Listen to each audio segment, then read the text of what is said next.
Mga paraan ng pagpapatatag ng mga gawi sa pag-iimpok at pagtitipid kasama ang pamilya. Suriin ang larawang ito. Sino sa dalawang bata ang nagpapakita ng pagtitipid? Tama! Ang batang nasa pangalawang larawan ang nagpapakita ng pagtitipid. Ano ang maaaring mangyari kung lagi nating inuubos ang ating pera sa mga hindi kailangang bagay? Tama! Kapag lagi nating inuubos ang ating pera sa mga hindi kailangang bagay, maaaring wala tayong perang magagamit para sa mahalagang pangangailangan o sa oras ng emergency. Kaya mahalagang magtipid at mag-ipon. Bakit mahalagang matutunang mag-ipon at magtipid kasama ang pamilya? Tama! Mahalagang matutong mag-ipon at magtipid kasama ang ating pamilya upang magkaroon ng sapat na pera para sa mga pangangailangan at sa mga hindi inaasahang pangyayari. Nakatutulong din ito upang maging responsable sa paggamit sa pera. Tulad ng mga bata sa larawan, tayo rin ay gumagawa ng mga desisyon kung paano gagamitin ang ating pera. Ngayon ay tatalakayin natin ang iba't ibang paraan ng pagpapatatag ng mga gawi sa pag-iimpok at pagtitipid kasama ang pamilya upang maging responsable at handa sa ating mga pangangailangan ngayon at sa hinaharap. Ano ang pag-iimpok? Ang pag-iimpok ay ang pagtatabi ng pera upang magamit sa hinaharap o sa oras ng pangangailangan. Halimbawa, paghuhulog ng pera sa alkansya, paglalagay ng baon na natira sa ipunan, at pag-iipon para makabili ng school supplies. Ano naman ang pagtitipid? Ang pagtitipid ay ang matalinong paggamit ng pera, oras, tubig, kuryente at iba pang kagamitan upang hindi masayang. Halimbawa, patayin ang ilaw kapag walang gumagamit. Isara ang gripo matapos gamitin at bumili lamang ng kailangan. Narito naman ang mga paraan ng pagpapatatag ng pag-iimpok at pagtitipid sa pamilya. Una, magkaroon ng alkansya. Maghulog ng kahit maliit na halaga araw-araw. Unti-unti itong lalaki at magiging ipon para sa mga mahalagang pangangailangan. Pangalawa, gumawa ng family budget. Planuhin kung paano gagastusin ang pera ng pamilya upang may sapat na pondo para sa pagkain, bayarin at ipon. Pangatlo, gumawa ng grocery list. Isulat muna ang mga kailangang bilhin bago mamili upang maiwasan ang pagbili ng mga hindi kailangan. Pang-apat, magtipid sa tubig at kuryente. Patayin ang ilaw kapag walang gumagamit at isara ang gripo matapos gamitin upang makatipid sa gastusin ng pamilya. Panglima, iwasan ang hindi kailangang gastos. Mag-isip muna bago bumili. Unahin ang mga pangangailangan kaysa sa mga gusto lamang.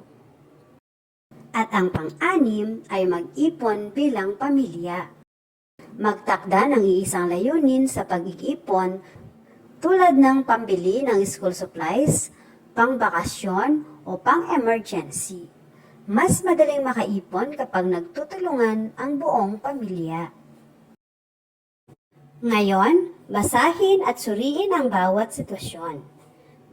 Sabihin ang tamang dapat gawin sa bawat isa. Si Ana ay may 20 pesos na natitirang baon. Ano ang maganda mong gawin? Tama, ilagay sa alkansya ang natitirang baon. Kapag iniipon ni Ana ang natitirang pera, lalaki ang kanyang ipon. Magagamit niya ito sa mga mahalagang pangangailangan sa hinaharap.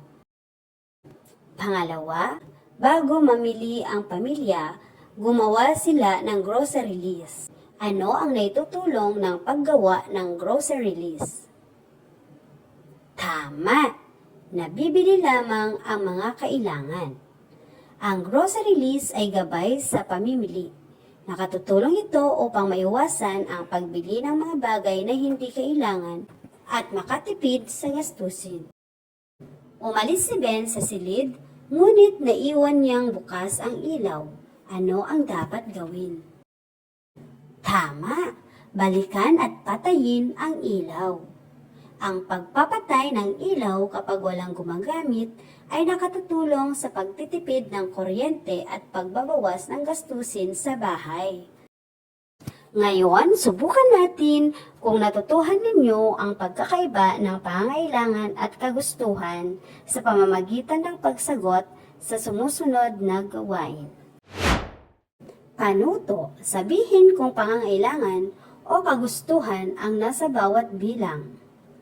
Ang bigas ay pangangailangan, laruan ay kagustuhan, ang tubig ay pangangailangan, ang mamahaling sapatos ay kagustuhan, at ang notebook ay pangangailangan. Mahusay! Ang lahat ng inyong kasagutan ay tama. Tandaan, ang pag-iimpok ay pagtatabi ng pera para sa kinabukasan. Ang pagtitipid ay tamang paggamit ng pera at mga kagamitan. Ang buong pamilya ay maaaring magtulungan upang makapag-ipon. Ang maliit na ipon kapag palagi ang ginagawa ay magiging malaking halaga. Ang pagtitipid ay nakatutulong upang magkaroon ng sapat na pera para sa mga pangangailangan. Ngayon, ihanda naman ang inyong lapis at papel para sa mga sumusunod na gawain.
Thank you for watching!